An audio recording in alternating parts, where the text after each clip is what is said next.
मेरे सभी YouTube दर्शकों को जय श्री कृष्ण।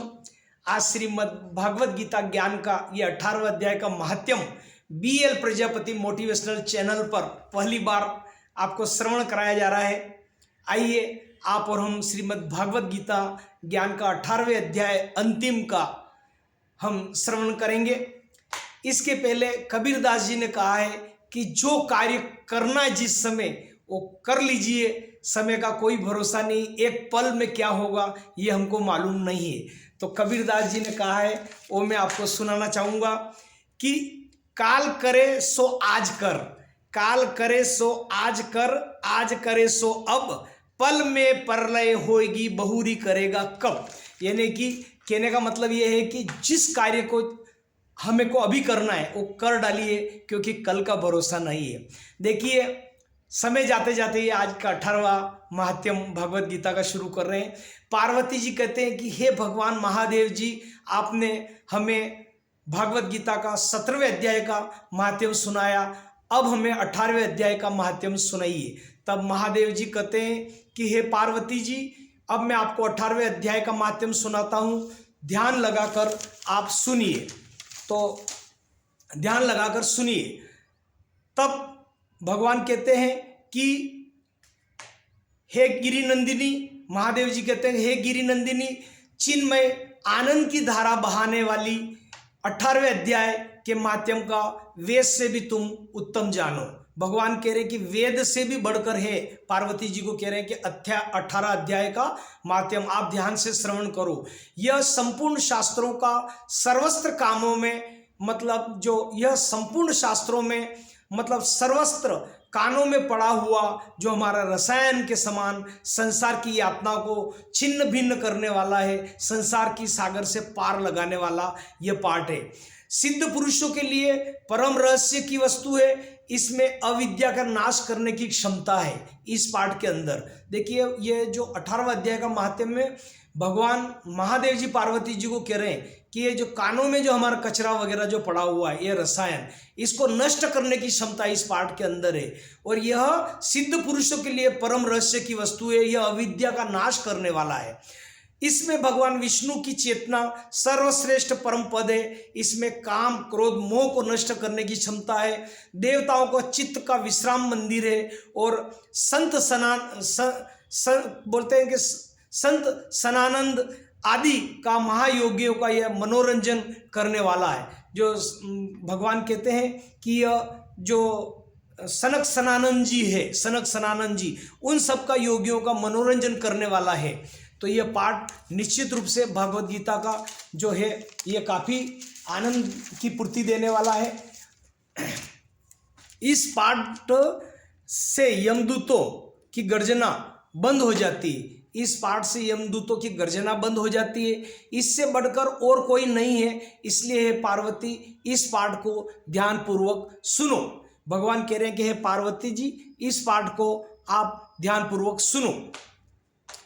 मेरुगिरी के शिखर पर अमरावती नाम वाली एक रमणपुरी है, उसे पूर्व काल में विश्वकर्मा ने बनाया था। उसी पुरी में देवता इंद्र शची के साथ यहाँ निवास करते थे। इंद्र शची के साथ यहाँ निवास करते थे। एक दिन वे सुप्रभात में वहाँ बैठे हुए थे। इतने में उन्होंने देखा कि भगवान विष्णु के दूतों से एक अन्य पुरुष वहाँ आया है। उन्होंने देखा कि भगवान विष्णु के जो है दूत है, उनमें से कोई एक पुरुष वहाँ पर आया है। विष्णु के दूतों में से एक अन्य पुरुष वहाँ आया है। इंद्र उस नवजात पुरुष के तेज से तिरस्कृत होकर तुरंत ही अपनी मणि, जो उनका मुकुट था, सिंहासन, वो एकदम मंडप में गिर पड़े। अचेत होके, मतलब उनका मुकुट भी गिर पड़ा इंद्र का। वो कुछ समझ पाते कि यह क्या है। उसके पहले आइए हम मत करते हैं। वह गिर पड़े और गिरने के बाद तब इंद्र ने अपने सेवकों से साम्राज्य का मुकुट उस नूतन इंद्र के सिर पर रख दिया। फिर देवांगनाएं दिव्य गीत गाती हुई, सभी गंधर्वों देवताओं ने, ऋषियों ने भी उनकी आरती उतारी। और आरती उतार कर मतलब जो है गंधर्वों ने भी मंगल गान गाए और देवताओं ने भी, ऋषियों ने उनकी आरती उतारी नए इंद्र की, और सब ने आशीर्वाद दिया। इंद्र को यह सोचने लगा कि नवीन इंद्र ने तो कभी भी हवन न किया, न कभी वृक्ष लगाए, न कभी अनुष्ठान किया, न कभी पानी पीने के लिए जनता की उसने व्यवस्था करी, कुआं बावली तालाब वगैरह खुदवाए, न कभी तीर्थ दान किया, तो फिर उनको यह पद कैसे प्राप्त हुआ। तो इंद्र व्याकुल होकर प्रेम पूर्वक क्षीर सागर के तट पर गए निवेदन करते हुए। देखिए, किसी का पद जाता है तो स्वाभाविक बात है, अगर मान लिया जब मुख्यमंत्री का पद गया तो मुख्यमंत्री कहाँ जाएगा, दिल्ली जाएगा, स्वाभाविक बात है। तो उस समय क्षीर सागर में एकमात्र विष्णु थे जो इंद्र अपनी कंप्लेन लेकर वहां गया। तो इंद्र व्याकुल होकर क्षीर सागर के तट पर निवेदन करने के लिए लक्ष्मीकांत जी के पास गए। लक्ष्मीकांत मतलब क्षीर सागर में बैठे हुए थे, वहां गए और मैंने तो पूर्व काल में आपको प्रसन्न करने के लिए 100 यज्ञ किए। अब वो अपने जो तारीफ जो थी, इंद्र जो काम किए थे, वो भगवान विष्णु के सामने अपनी एक एक बात रख रहे हैं कि मैंने तो आपको प्रसन्न करने के लिए पूर्व काल में 100 यज्ञ किए और इस समय स्वर्ग में कोई दूसरा ही नवीन इंद्र आकर अधिकार जमाए बैठा है। तो यह बात भगवान विष्णु ने ध्यानपूर्वक सुनी और सुनकर भगवान विष्णु ने, उन्होंने कभी भी हवन नहीं किया। अब वो इंद्र, देखिए आगे जो नया इंद्र है ना, जो बना है, उसकी कंप्लेन भगवान विष्णु के आगे इंद्र कर रहे हैं। कौन? पुराने इंद्र। उन्होंने तो कभी भी अनुष्ठान नहीं किया, कभी वृक्ष भी नहीं लगाए, न कभी पूजा पाठ की, न कभी हवन किया, तो फिर उनको यह पद कैसे प्राप्त हुआ? पुराने इंद्र ने नए इंद्र की कंप्लेन भगवान विष्णु के आगे रखी। तो भगवान विष्णु बोले कि उन्होंने प्रतिदिन गीता के 18वें अध्याय के 5 श्लोक का पाठ किया। भगवान विष्णु ने क्या कहा उस इंद्र को, पुराने इंद्र को, कि भैया उन्होंने प्रतिदिन गीता के 18वें अध्याय का 5 श्लोकों का पाठ किया, इनसे उनको यह उपलब्धि मिल गई और वह इंद्र पद के दावेदार हो गए, है ना।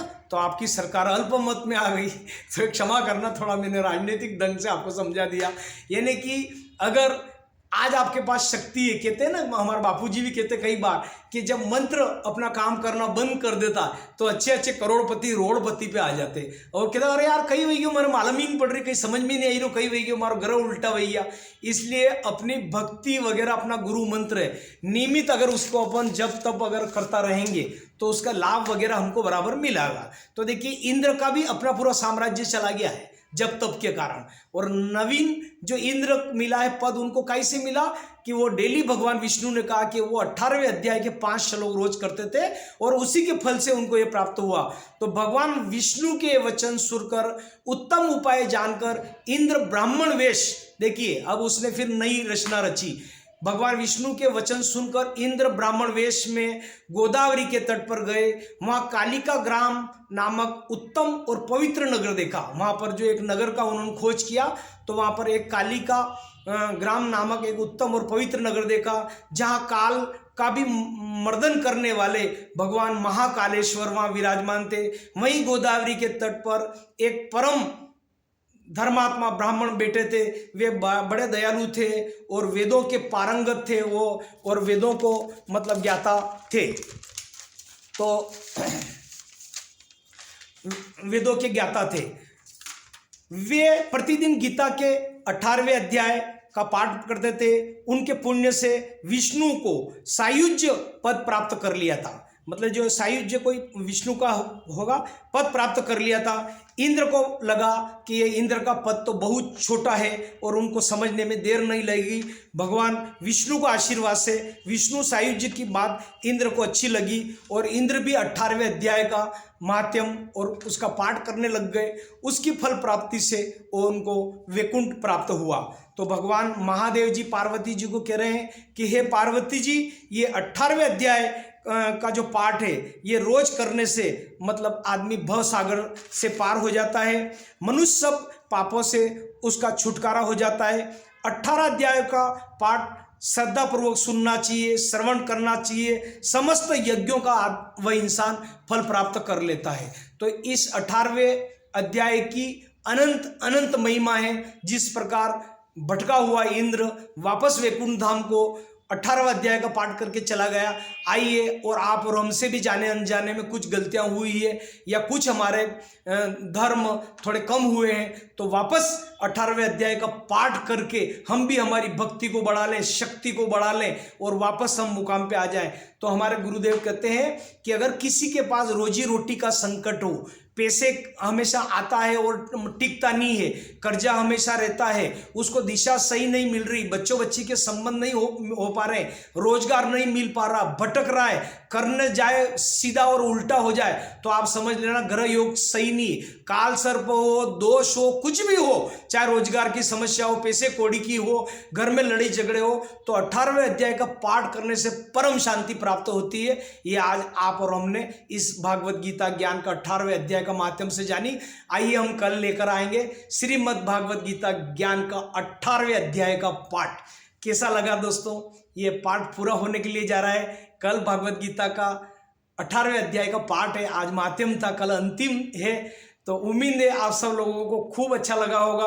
मैं सारे YouTube दर्शकों को बहुत बहुत बधाई और शुभकामना देता हूँ कि उसको ज़्यादा से ज़्यादा इस BL प्रजापति मोटिवेशनल चैनल को आप शेयर करें और कम से कम आप पुण्य के भागीदारी तो रहें। इस पाठ की कोई भी एक कड़ी भी आप शेयर कर दें तो आप पुण्य के भागीदारी रहेंगे। निश्चित रूप से ईश्वर आपके रोजी रोटी घर में सब देगा परमात्मा। आपकी मंगल कामनाएं करता हूँ।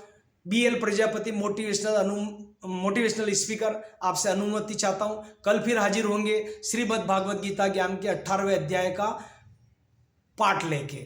और लास्ट में कहते हैं ना कि अभी एक और बंद कर लेते हैं। लास्ट में सीताराम सीताराम सीताराम कहिए, जाहि विधि राखे राम ताहि विधि रहिए।